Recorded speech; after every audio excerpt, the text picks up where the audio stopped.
Welcome to the Coin Poker PLO Cash Game World Championship, the home of online high-stakes poker where the stakes are sky high, the pots are huge, and every move counts. Let's dive into today's biggest plays and biggest bluffs. Hello.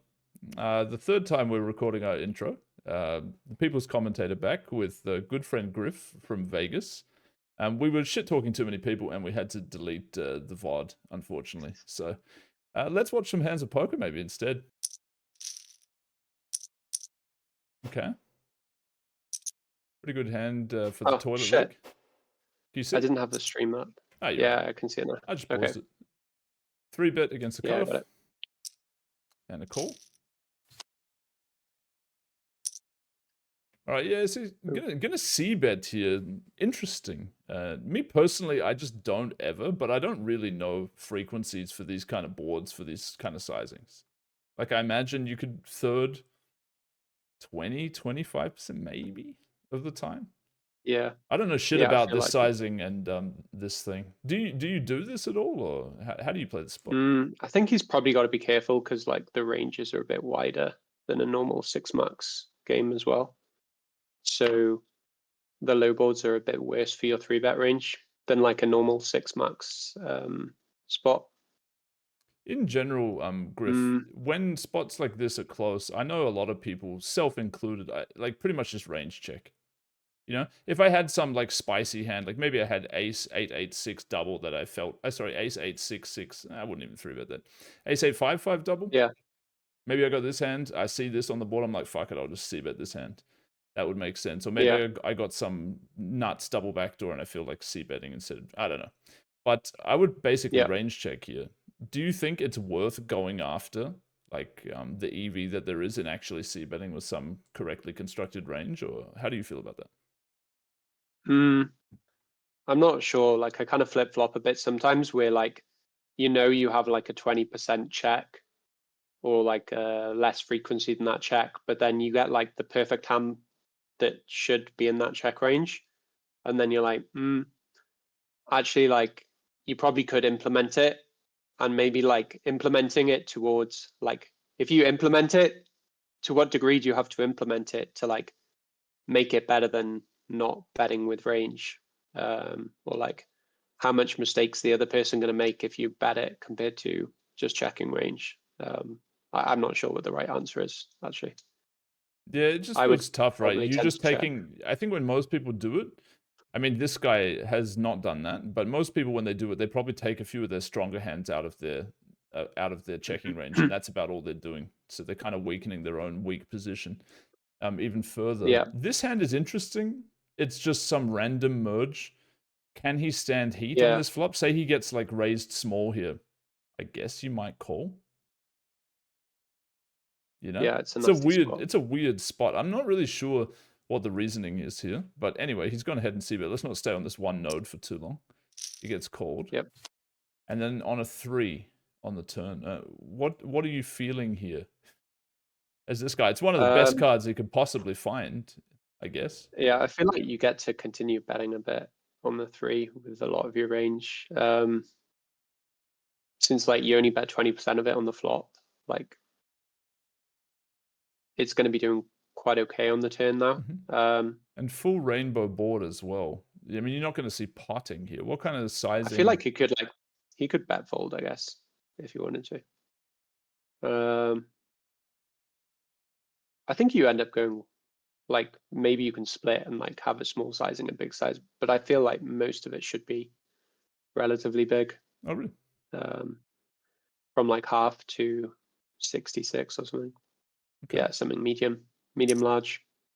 Medium large has been selected. 420. Yeah. Okay, very nice. Maybe a pothead, our hero. Oh. Well, I've accidentally spoiled that he's checked the river. I mean, yeah, I would think he checks. It kind of, I don't know. It's interesting because like say one of the things, like obviously his hand unblocks straight draws, and that gives merit to checking, but his hand also unblocks 2-pair. If you do end up taking this line, like say you're in villain shoes, Griff, somebody's 3-bet and they've c-bet and barreled on this board. and then they're checking to you on this river. If you have like 7-8 that you've decided not to play fast on any street, do you feel obliged to value bet? I think you do feel obliged to value bet, especially if you don't have an ace in the hand. Like you're just gonna maybe YOLO it in. Yeah, so it's an interesting check then. Would you support this decision? How do you feel about the check? Yeah, maybe it depends on who you're playing as well. If you think the guy's going to find the thin value bets, then it obviously does a lot better. You don't fear that, and then maybe he puts a bit too much stuff into the bluff line as well. So yeah, it could work out pretty well. Yeah, I think I'm not sure why he checked exactly, like which part of the logic made him check, but he does unblock like every possible straight draw, you know? Yeah. Not even having a 6 in his hand, like all kinds of open-enders and wraps are possible, and they may Yeah, bluff, exactly. and they may bluff too often, and it's a very weird spot. It's a very strange hand to have, obviously, but river check looks good, and then this guy bets not all in, and so you can just go all in. he jams and sees a fold. So it's hard to Pretty play the nice. hand better than that when you take everything from the man in red line form. It's pretty cool. Yeah.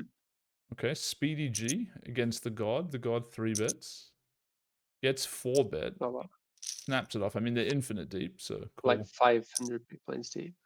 Okay, so what would you do in this spot? I'll just pause to show the stacks here. We're very, very deep here. 7.5 SPR facing a half pot C bet.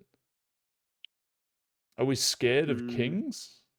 You know, like, or, I mean, obviously you can just slow play sets anyway on these boards, but what are you feeling for, like, our want to raise here in general with our range, you know, against a half pot bet? I feel like this is okay hand to raise. Not blocking any straight draws, but I feel like calling is also fine. It kind of depends how Speedy G is constructing his like 500 big blinds deep range there. Like, I guess you'd have to put most like double suited kings in there or something. And then if you did that, and probably not all of the aces, right? Adding a bit more. Probably cutting down a lot of aces, like shit probably aces. only like the better aces. So maybe like you're doing a bit worse on the king than you initially think. Yeah, but I still feel like you could raise comfortably. Yeah. Let's see what he does. He will peel. And Yeah. turns a pretty good card. Oh, I was going to pause for a second, but yeah, his opponent will just bet. Yeah. I mean, it's interesting. Is there any point raising this? I feel like I just rip it in. Yeah? Yeah. I mean, obviously you don't want to see a straight river, right? But like a club, you don't care, you know? If you raise all of your stuff here on the turn, you don't really protect your river range on bricks as much. I mean, there's obviously not too many bricks on this run out, though. I mean, there's really only a deuce. It's like a full brick. Yeah, interesting. Yeah, I don't know. I mean, it kind of depends how polar the betting range is. Like, but normally you would be able to jam like queens with a flush draw here. How do you read into the non-pot sizing on the turn as well? I think this will leave like basically exactly pot behind, right? The pot will be 5,400-ish on the river, yeah. So it's going to leave about pot behind. Yeah. You might say it might be a bit more polar, like it might weight him to even more to kings or something. Yeah, possibly. Or like any, like maybe AA, FD kind of hand as well. That just AA with a king and like a ace of clubs or something. Maybe he goes for like the cheaper, like 75 fold instead of like potting it or something like that. Yeah, I feel like I would just rip. Yep. I don't think we're going to see that, yeah. So no. It will just call. I mean, I was just basing it on this hand won't be too interesting if he just shoves it to, you know. Yeah. Anyway, straight river, so obviously full dog shit. And I guess his opponent's going to bet, because if we get checked to, we'd probably just check back, because we don't want to bet into kings anyway. So yeah, we face a shove. And I mean, I guess just to go back to what we were discussing pre-flop here, because one of the thoughts that you're going to have on this river is, well, if my opponent bets aces twice, he might just bluff them all day on the river, you know? Because a lot of people, they're not going to find a line where they say, hey, I don't want to over bluff with aces here. I want to make sure I don't bluff too often with aces here. Therefore, I'm going to check some percent. Some dudes would just, I have aces, they're fucking all in. I block straights. Yeah. But if we don't think he's going to 4-bet as many aces because we're insanely deep, that thought goes away a little bit, right? Making this call a lot harder than maybe it otherwise could be. So what are your thoughts, Gruff? Yeah, this looks quite a tough call, to be honest. Yeah, it's pretty hard to actually decide what to do, especially for such a big bet. Like full pot jam. Yeah. Set's a big hand, but like there's so many combos of straights that gets there as well, like 8-9, Jack-9, Ace-Jack, and then most 4-bets are gonna have like, if he doesn't have a straight, he's guaranteed to have 2-pair. So then you need him to turn 2-pair into a bluff, or he's got aces or something. But the aces to barrel the turn would have to be like future blocker. Normally aces with a pair and a gutter. So if he had a pair and a gutter with aces, then aces queen 10 hits 2-pair. That's not going to bluff anymore. Does he bet 75 with like ace 10 deuce and then rip the river? But then he's also got clubs with his aces. Maybe he would also just give up. Yeah, it's tough. Yeah, I think it's I kind like of obvious. Could be a fold. I mean, I would snap fold in game. I wouldn't think about this. For me, a blocker is worth a lot more than a second queen in this spot, and like I wouldn't really consider an 8 a blocker. Yeah. But I think it comes down to me, like you were just saying, the pre-flop. Like the guy has to 4-bet something decent, right? It's like, sure, he could have like a shit hand, kind of like ace king king kind of range, like some sort of shit hand 4-betting sometimes. Those hands tend to do well on a board like this in general. And then if he has something else, right, it's like double suited connected hand. And that's usually going to be a straight on this board. I guess it could be 2-pair, but is a guy really going to bluff here? Like, I guess if you have queen, and jack, like, jack 10, maybe you just like bluff that those on the aren't river. really always betting the turn, are they? No. Like queen, jack, jack 10. No. Like, and then it's also hit 2-pair on the river. So yeah.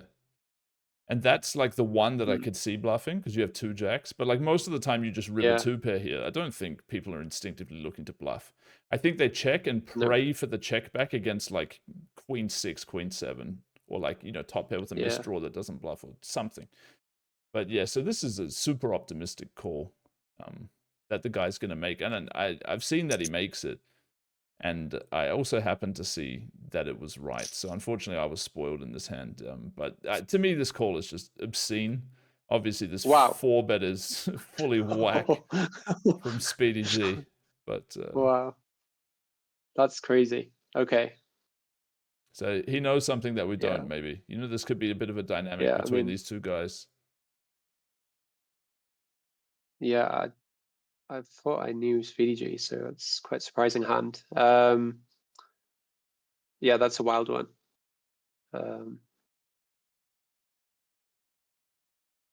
Yeah, not much to say. I mean, if he's got this type of stuff in his 4-bet, obviously, then the call is a lot easier to make.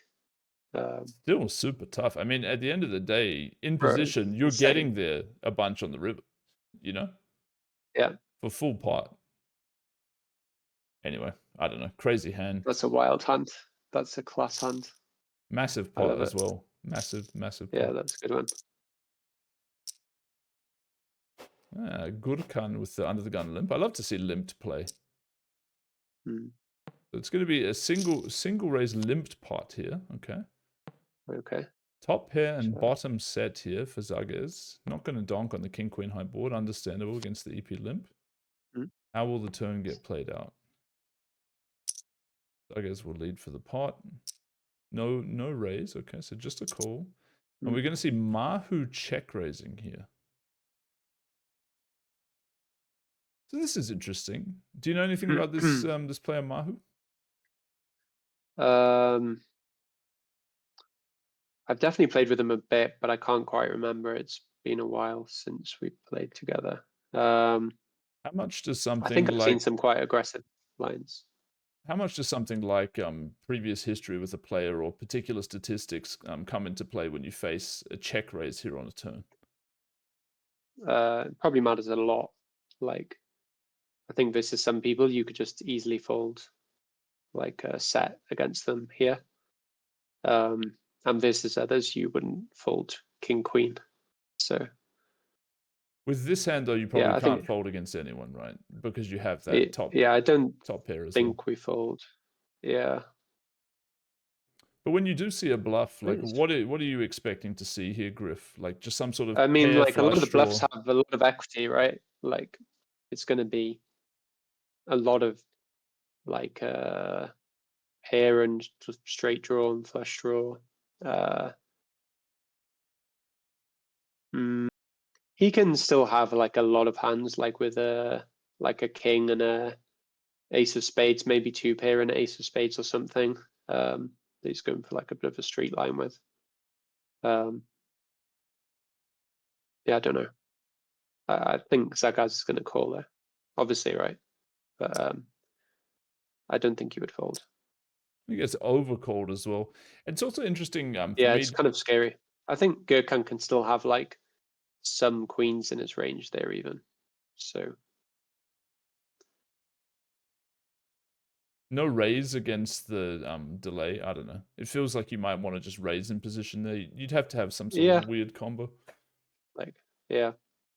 But one thing that I find interesting in these spots, Griff, is like when you do have the overcaller, like the thought of what the overcaller has here is usually some kind of draw, right? Yeah, normally. Right. So how does you thinking, okay, so Gurkhan probably has cards that have to do with a draw, affect your opinion on what Mahu holds? Does it impact your, like, do you think he has the value more often because the other guy has a draw, or how do you cross over that thought? I think in this spot it's a bit harder to say Okay, let's go to a because he river can anyway. still have like medium two pairs and stuff like that. So yeah, I feel like you can't just put him on. Like his range has just got so much stuff that like I don't think you can define it quite so like surely there. Yep. Okay. I don't know Something crazy is gonna I don't happen know here, what's I going to guess. happen. Yeah, on this river. Yeah. Mahu does not bet. Zagez random bluff. No, I guess it'll go check check. Gurkhan bets, and then he's going to consider calling Yeah. down. And Mahu will fold. So he's going to face a pot bet and be full blockerless here, and just assume that Gurkhan. So Gurkhan has to limp in under the gun, 6. and then somehow just have like ace jack of spades, basically. So that's pretty much all. Actually, he also beats like the low wrap hand as well that checks back flop. Yeah. And turns a bunch of equity, and that probably auto bluffs regardless of having no blocker. So he beats like ace high spades and low wrap, and he's going to call it off dry.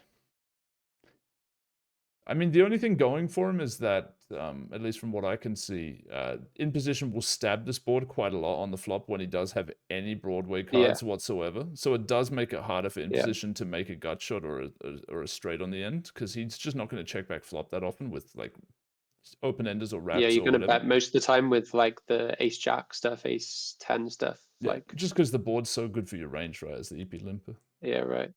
So I guess he maybe makes that read and he's going to call. I feel like he'll be right. So yeah, he missed Laura. And to be fair, with an ace, I mean, this is a dreamy bluff in this spot. Yeah. Yeah, it's a big call. It's an interesting call, though. We had a similar situation when me and Tom were watching some hands the other day where there was a blockerless call down, but it felt like totally reasonable. Yeah. And I think that's just a statement of the games, right? Like the game is just so hard that every one of us that's trying to make plays in spots will sort of step in it occasionally and just have way too many bluffs in a situation or not enough bluffs in a situation. Yeah, I think like it feels like that's what the better players are doing really well, is just really navigating these river spots, like where they can sort of deduce, is someone mildly like wildly over bluffing or under bluffing the spot, and then making the appropriate decision for like quite deep spots as well. Yeah, it's tough. Like, but that's what I feel like poker is about. When it's about like this sort of play, it feels pretty fun to be involved and playing and trying to work it out on the fly. And yeah, you step in it a lot, both ways, where you call down too wide maybe, or you just like stick in a bluff that you feel like doesn't have any showdown value, and it's a tough spot to bluff, but you get snapped off by something that you would hope to have folded, and yeah, you have to like reconsider everything, I guess. But yeah.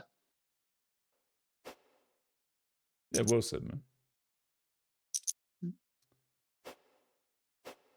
King 7-6-5 3-bet here. Button against cutoff. And an interesting flop. Will we see a donk? We will. Okay. I was going to say, if he checks, would you c-bet this? It's a pretty natural check back, I guess. But now we're going to get led into for half.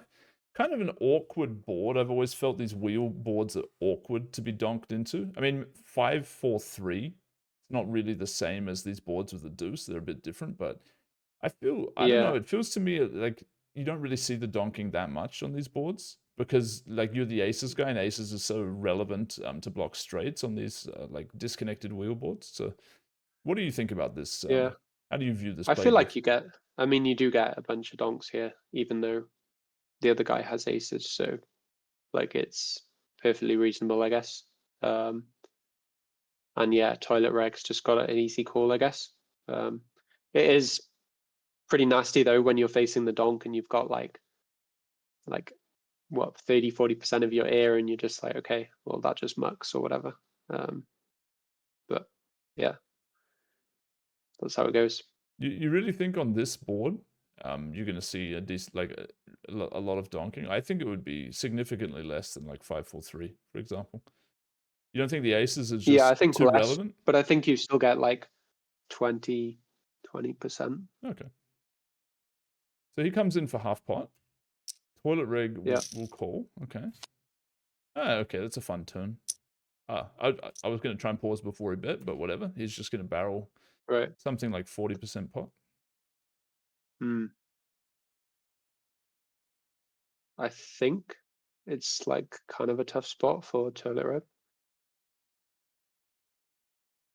Yeah, it's interesting because a 5 and a 6 are great cards here. You know, if you're sitting here with like any random non-aces over pair, that feels worse in some ways than this. But obviously the downside is this hand just doesn't hold very often against bluffs, you know? Yeah. Random bluff has so much equity against this hand, but what are you going to do? Start inventing some kind of min-raising range on the turn? I don't think so, right? Like if we're raising, it's all in. Can we shove you have to with a jam. 5 and a gutter here? Feels bad, man, if you get called, but it's not like your opponent is donking into you with queens and a flush draw, you know? Yeah, I think like it just depends on how much folds you're getting in this spot, and like I think if you're getting him folding, like we don't block any flush draws or something. Yeah, and also I think having and we have the 5 is like pretty nice, and the gutter is also pretty nice. What do you think, Gruff, about not having an ace for the jam?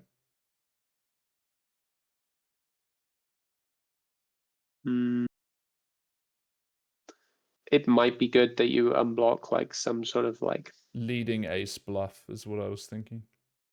Yeah, I don't think there's too many of that unless it's the nut flush draw. An ace is kind of a nice card to lead with those the out of position, right? Because he blocks you having aces, which is the best call down over pair. You might sometimes have a gutter with it as well. I feel like us not holding an ace here is kind of good. Like, if we didn't have a gutter already with the 6, it would probably be better to hold an ace just for the equity and shit. But since we have a 6, I think not having an ace is actually good. I feel like he's going to jam here, is my feeling. Yeah, I don't think he's going to call, so. Yeah. I mean, you don't want to fold, and yeah, I guess you just don't really want to call. You don't want to call. Because you call the river as any card your opponent jams, what are you going to do? Call again? You know, it's kind of tough. So I think we'll see a jam. Ooh. Oh, wow. See a call. I think I'd rather a jam than a call. Yeah, river's too hard to play. And like, so he shoves any river. Which river are you calling? Maybe like you call a 7, you call a king, you call a 5, obviously. Call a 4, obviously. Call a 6. Like, it's not impossible that the guy has ace-5 sometimes as a bluff, you know? Right, yeah, sure. That makes a lot of sense as well, to be honest. I guess this guy will check and we get to have a bluff. Bluff, yeah. I mean, if we call a shove, I'm going to be pretty surprised. I'll tell you that. Check river. And then obviously jam. Do we get called or not? We do. We get outplayed here by some sort of weird hand, I guess. Oh no, the guy just has NFT, right? And he check calls with top pair. That's probably what happens. So. The obvious line. Let's see if it's obvious. Okay, he just had us fully dead. Yeah, he just had it dead. But he decides to check river here, spadeless. Seems interesting. I think I like the river line. Yeah. Blocking the ability to get called with the ace in his hand. Yeah. Yeah, and you have a 5, like, just, yeah, makes it quite likely. I mean, you're going to get checked behind a lot probably, but like some sort of flush draw with a pair, like in the hand. But there's a decent amount of flush draws that will just have to bluff on the river versus check. So, yeah, I like it. Pretty nice. It was a fun experience. I enjoyed that. Brought to you by PLO Genius. Selecting that. A little 4 max action, so smaller ante here. Single raise pot in the blinds. With the guard again.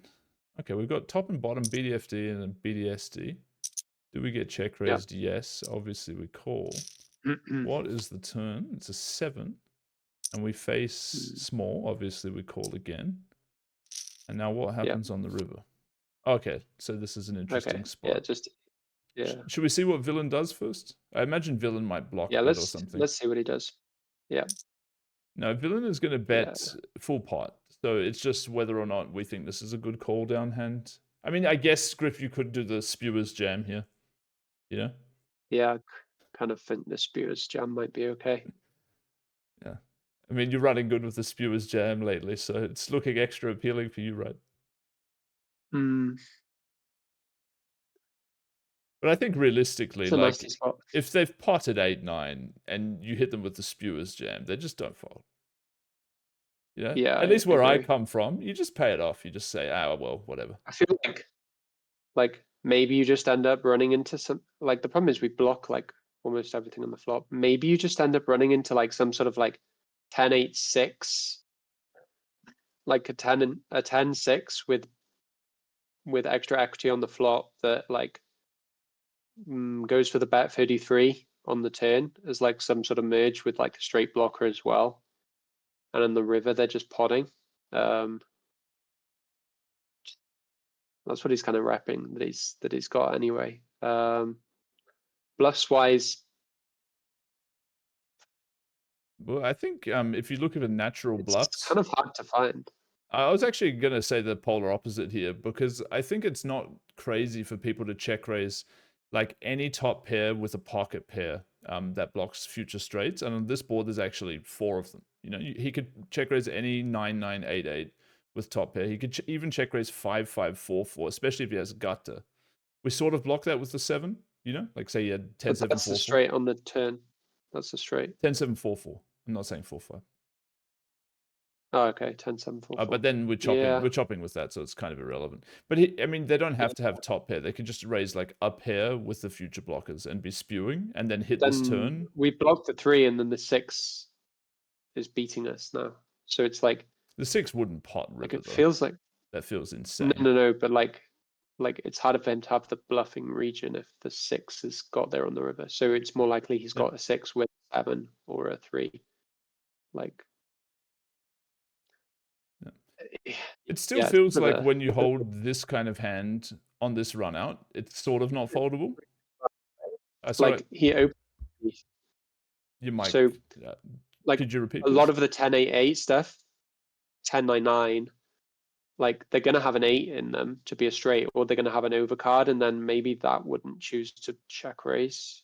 You'd need like 10 Jack 10 9 9 or something like Jack 10 8 8 that chooses this line. Yeah, and then the other question that might make that less likely is, would he third the turn? Like, say you check raise flop with 9 9 or 8 Yeah, you're 8. gonna bet big on the turn, You right? might blast it up, right? Yeah, like even if you like somehow had like 10 7 8 8, yeah, but that's 2-pair now as well. So I mean, with all of that I feel said, like it's though, not. would I you? feel like we're not good here. Yeah. But like, I mean, say you could just have a straight with top pair. You know, that already feels pretty fucking hard to fold, right? Even 4-5 with the On the 10. river. Yeah. Yeah. So when we have like the multiple hizzy blockers and he's mostly polar to a hizzy, doesn't this become even harder to fold than the straight with one blocker? Yeah, I'm not sure. I feel like you want a 6 in your hand. Yeah, I mean, you Potentially. also want a 6 and a Yeah. 10 or two 10s, you know? But No, I know. yeah. I don't know, man. I just can't fold something like this. The effect of like the 7-3 like become like some sort of anti-blocker because you almost need him to have the 7-3 to like I get what you to mean, continue but bluffing. then he would also not have to not have pocket 3s or pocket 7s, you know, for Yeah, value yeah, for the line, which I think he would just have. He would just have 3-3 here. yeah. Maybe he folds 3-3 to the suicide jam though, Griff. Yeah. I don't know. I don't know. I can't think of a bluff, so I think we're getting value down here. You reckon it would just have Let's see. some 8-9 hand with a pair or whatever? Yeah, maybe like 6 8 9. I don't know. I don't know what he's got on. I reckon he would just have some garbo 10 8 8, whatever. Ace 10 8 8 maybe. 10 9 8 and Yeah, a 6, Griff. He had everything. Yeah. You read him well. Do you know what though? He opened this pre-flop, right? This is a good limp raising hand, no, in the blinds. Yeah, sure. Yeah. Maybe he's not a big limper though. I haven't seen how he plays too much outside of these highlights. I feel like when you're playing a lot of tables, you can just limp your range or something, but sometimes you just want to raise your hand. All right, so we've got so just pot c-bet probably. Yeah, we might see that. How do you feel about these kind of hands where it's not that good, you know? Your blockers and your backdoor equity is just not amazing. Like, obviously, he could hit a jack or a diamond, decent cards, but he doesn't have too much. Yeah, I think you just pot. And then you would just, but then, like, which versions of hands similar to this would you not pot then? Because obviously, you're not going to pot all of them. Or do you think you just have enough overpairs that can stack at this SPR that you could pot? I think you pot range. Okay. Like, maybe you can like bet small with some meme like 10s that you have, but I think you just pot. Yeah, I would pot. Okay. Cool. He checks. What? Check, check. Okay. 9 on the turn. It feels like if we bet now, it's like a weird value bet. I would much rather check call or whatever here. How do you feel about this? I'm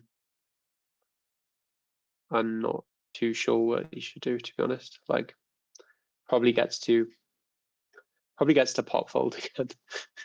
That's disgusting, mate. Pot folding. That's maybe just like bet 50 call. Truly gross. Yeah, I'm not sure. Yeah. It will pot though, and get called. So, because for me this just feels awkward. It's like, yes, villain could fold some kings to you potting here. It's it's possible. Yeah, good fold. What else is he? And queens. But then they have to have like no straight draw, basically. Yeah, it's true. It's so hard to fold any of those hands. Almost all of them are gonna have a straight draw. So, and I mean, outside of that, it's just like a nice midge whale, maybe like denial with some stuff. But like, you're right. Like, we don't really need to bet that much.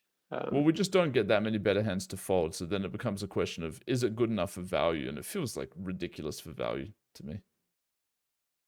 I don't know. Crazy thin value bet. Okay, so he's going to check the river, and I guess he's going to call a shove. Yeah. Yeah. How do you feel about this, man?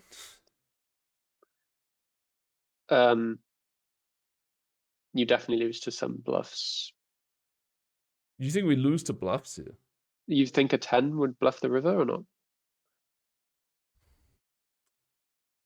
Maybe it doesn't. Maybe 10 just checks. I don't know. I wouldn't assume it would. Yeah, maybe It's not. kind of interesting.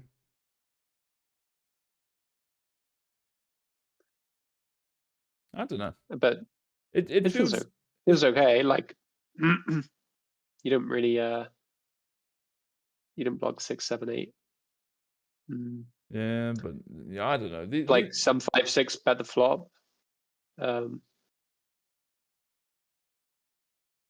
Like some most 5, 6 would fold the turn.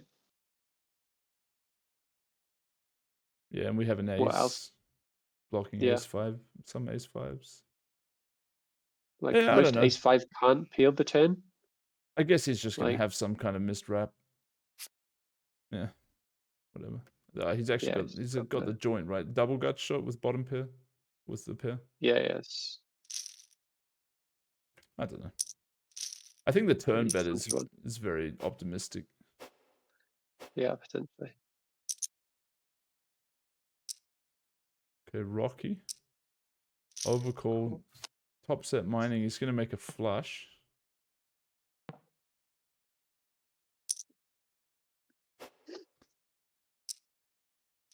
Goes to a turn. Okay. Yep. Okay. So it's going to get spicy on the river. A river jack. Does he check raise, hoping to see a value bet from a straight, maybe? Half pot. He's going to raise, obviously, and then I guess he's going to get shoved on, have a tough spot here.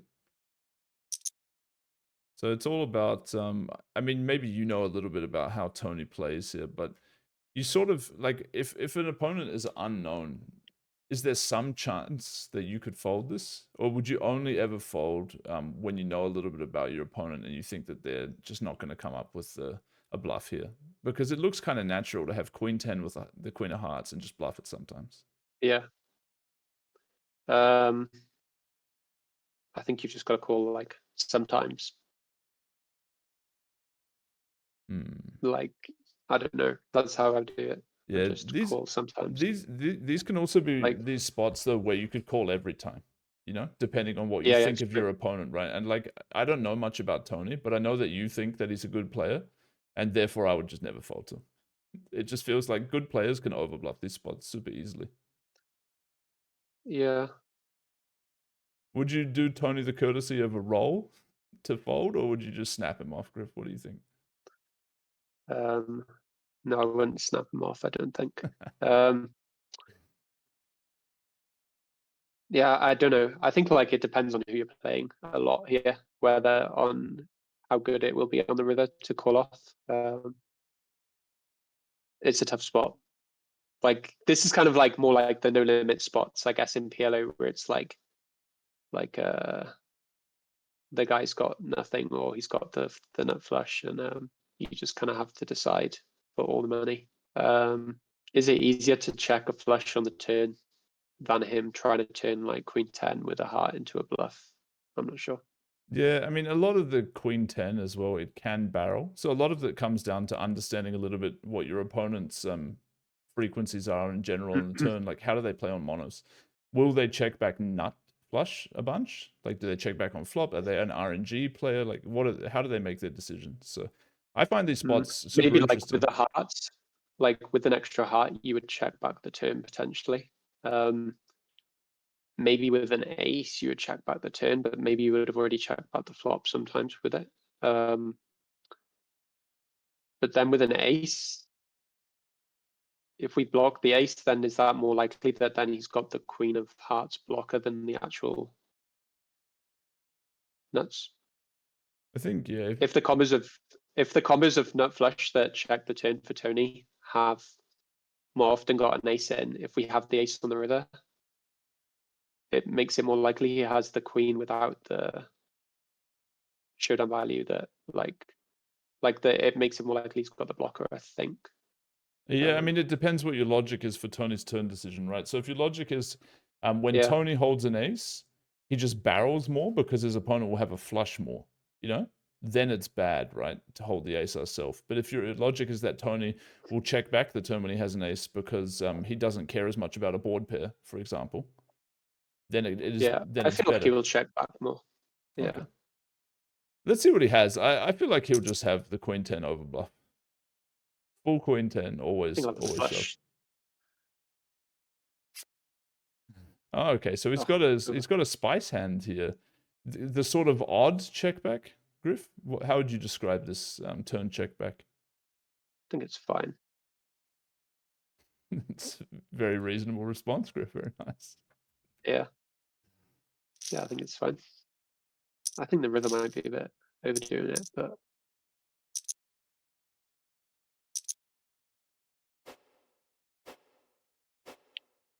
The shank.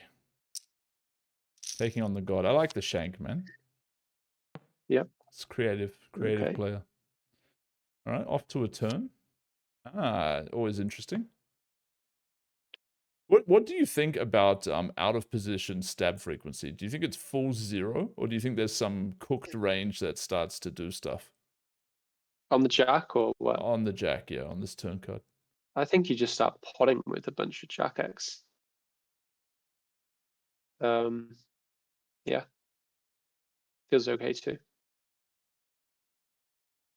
Okay. So you would bluff with just like some random queen 10 of diamonds type of thing, ace of diamonds, things that block the opponent from having quads and aces, whatever, that kind of stuff. Yeah, seems reasonable. Yeah, I would just. Maybe it's a spot where you just have to check range, but that's what I would go for, but I don't know. Yeah. So he's going to check. He faces, this kind of a bet. It's sort of whatever with your bet sizes here. I often, when I start stabbing in these boards, I have tended to go smaller, but whatever. I think trying to put more pressure makes a lot of sense because they're only going to get two streets to play. And then he's got a call down decision here, I guess, on the river. And you just have to think. I think I've seen this hand. Okay. I think he checked. Does he check jam? Seriously, check jams. Let's check. Oh my god! I just realized how much more money it's for. So this is like honestly a crazed shove. But he might have the read that Shank just cannot check back a jack. Yeah. Because if you have that read, then it's sort of whatever. You can kind of do whatever you want. But when you size in a way like this, like usually your opponent can just wait for quads and it's enough. Like I would imagine that we might want to see a smaller raise size on the river. Maybe I'm tripping, but I don't think it is enough if you just wait for quads. You have to call like a fair amount of aces, I think. I guess it depends what your check back frequency is with the jack, and it could easily be very low. But I think boards like this in general, with the jack, you're supposed to check back a lot, right? As a 3-better deep in position on a paired board like this. Yeah, you should have checking like 15-20% of jacks maybe.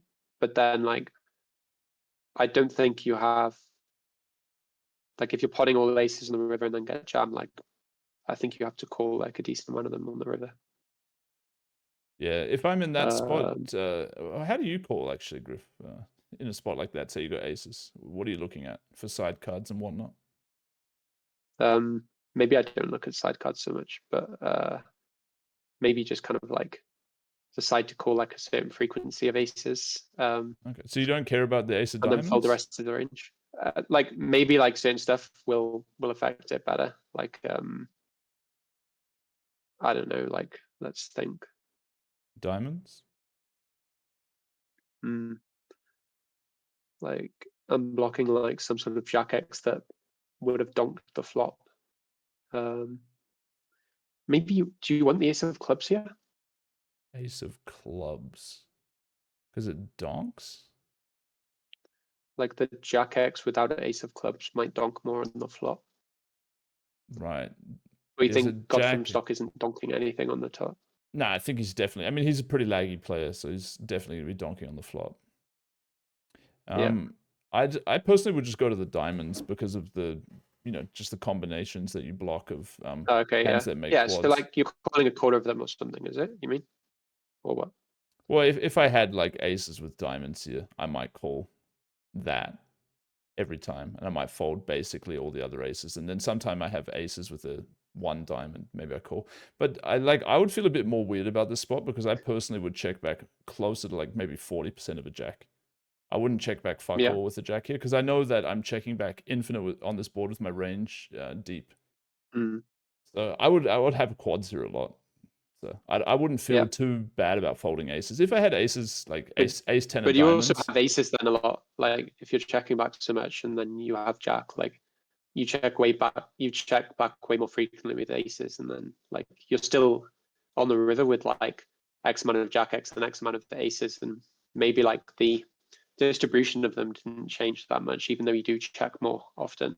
Yeah, right. I mean, honestly, it's kind of complicated. I still think you got to defend it. Yeah.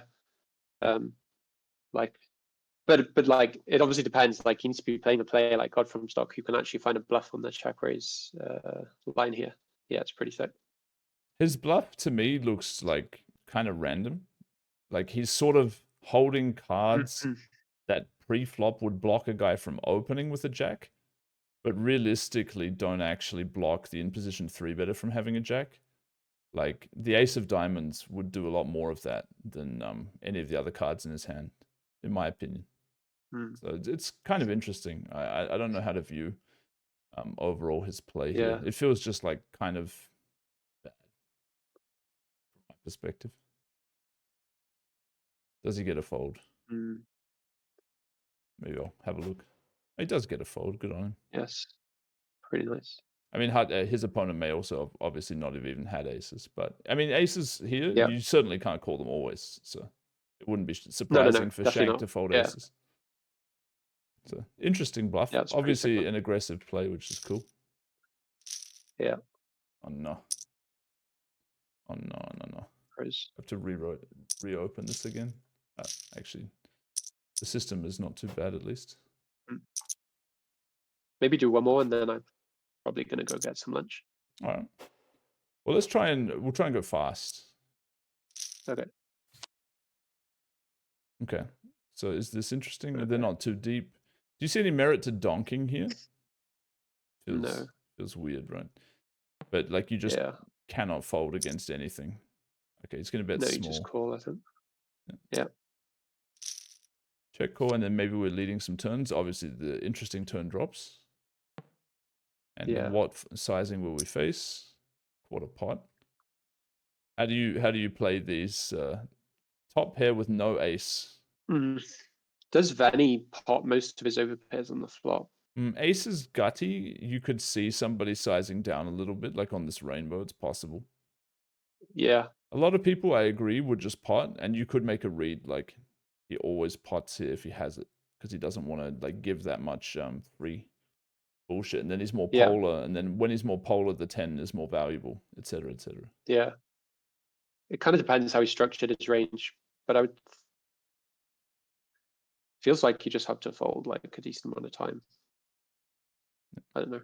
It won't Is do it illegal that this to fold time. a 10 here, Kofi? I don't know, mate. Probably, yeah. I think honestly, your first impulse there of just like, wait, he would pot with an overpair. I think that is probably true for so many people. I don't know about Venny specifically, but I think in general it's a good blanket read. So not folding turn, I kind of like it, and then not folding river, also becomes better. Yeah. So whatever. I think this Tricky is one. kind of a fine call down. Let's see if he was right or not. It's kind of fun, isn't it? No, it just gets done. Yeah, but Venny did have a very, very strong hand on flop. So hard to tell based on this showdown. Like if he just showed you like ace, jack 7, you would have felt pretty bad. Yeah. But when you see this, it kind of doesn't matter.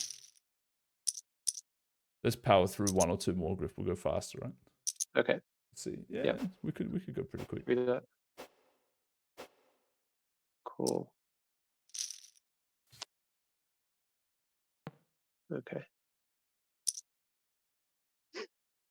Call, raise, either. Do you care what you do here? I think you have to be careful about raising too much, maybe.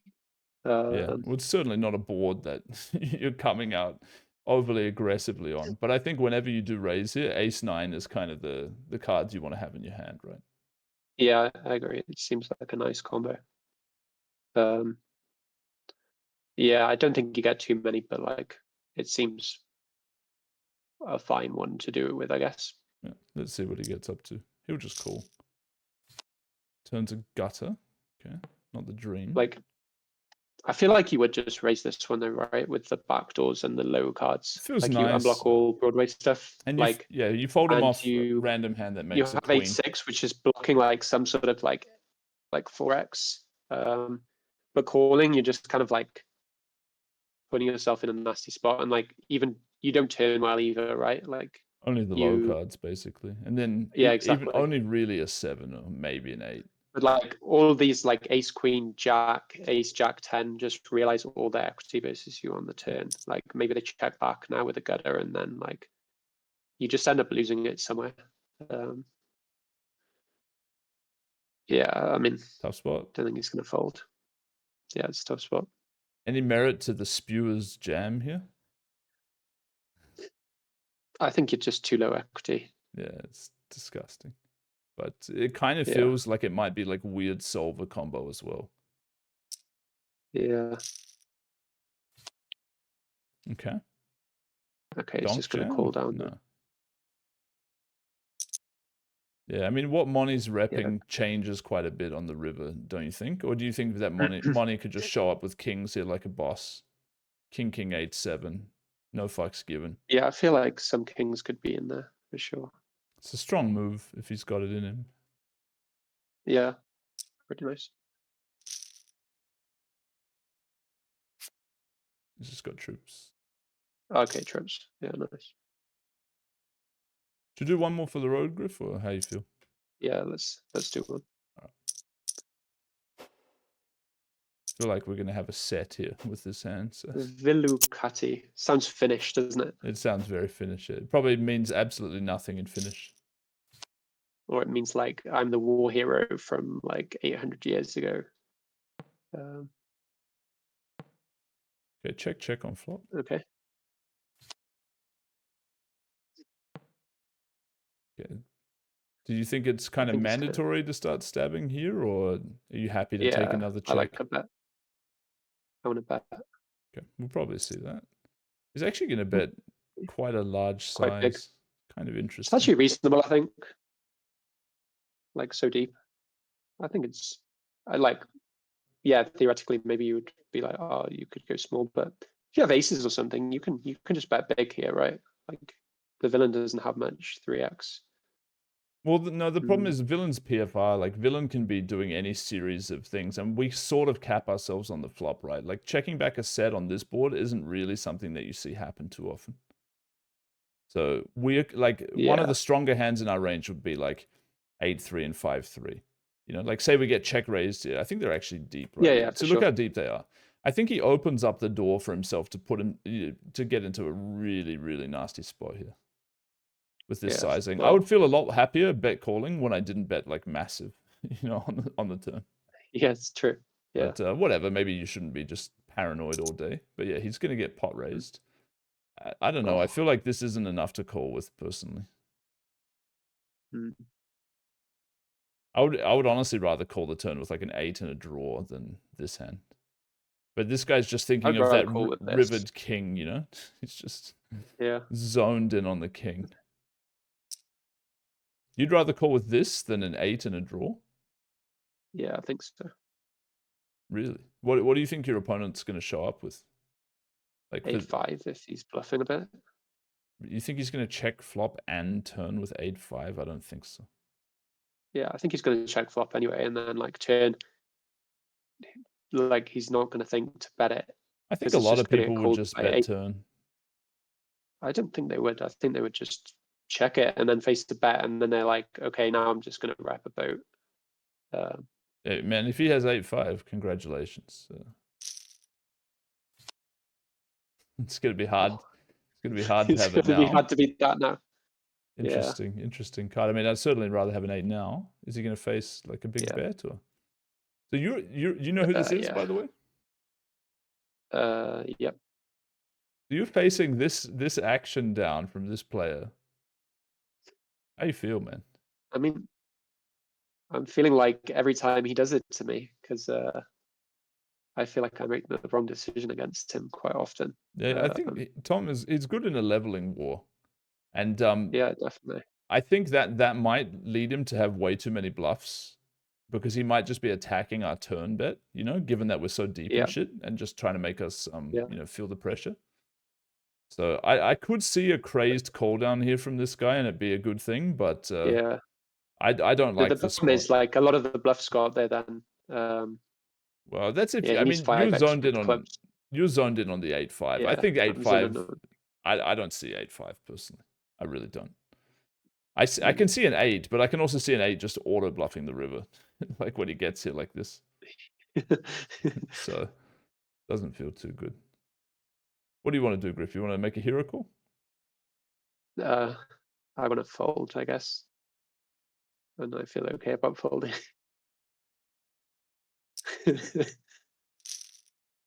But seriously though, what chance do you think this is right? I don't know. I mean, how often does Tom bluff? Like, Do you think Tom with pocket fives he's is probably right, just like, a going to fair slam amount. this in and not give a fuck on the river? Yeah, for sure. Right. Yeah. Like, it is just yeah. a good river for, like, if we were thinking about hero calling, like the river did improve the chance that he doesn't have it, So you could call it like a good Yeah. river in that sense, but this guy's just zoned in on Yeah. calling down. I think he's going to be right though, honestly. I think Tom is just going after. And you could even face like nut flush here as well. I mean, I guess you like at least you have the king of hearts, but yeah. I reckon see how street Tom is playing. I reckon Tom just went bonkers here, personally. I think Tom has a loose 5. Oh, man. He's got a 5 with a missed flushy. So it's kind of interesting from Tom finding the turn check. Also could see just betting this hand and not really caring. But yeah, I think it's nice to have like the spicy check raise. It's kind of cool. And then on river, I feel like you have to give up the river, but it's painful that he gets called here. I'll tell you that.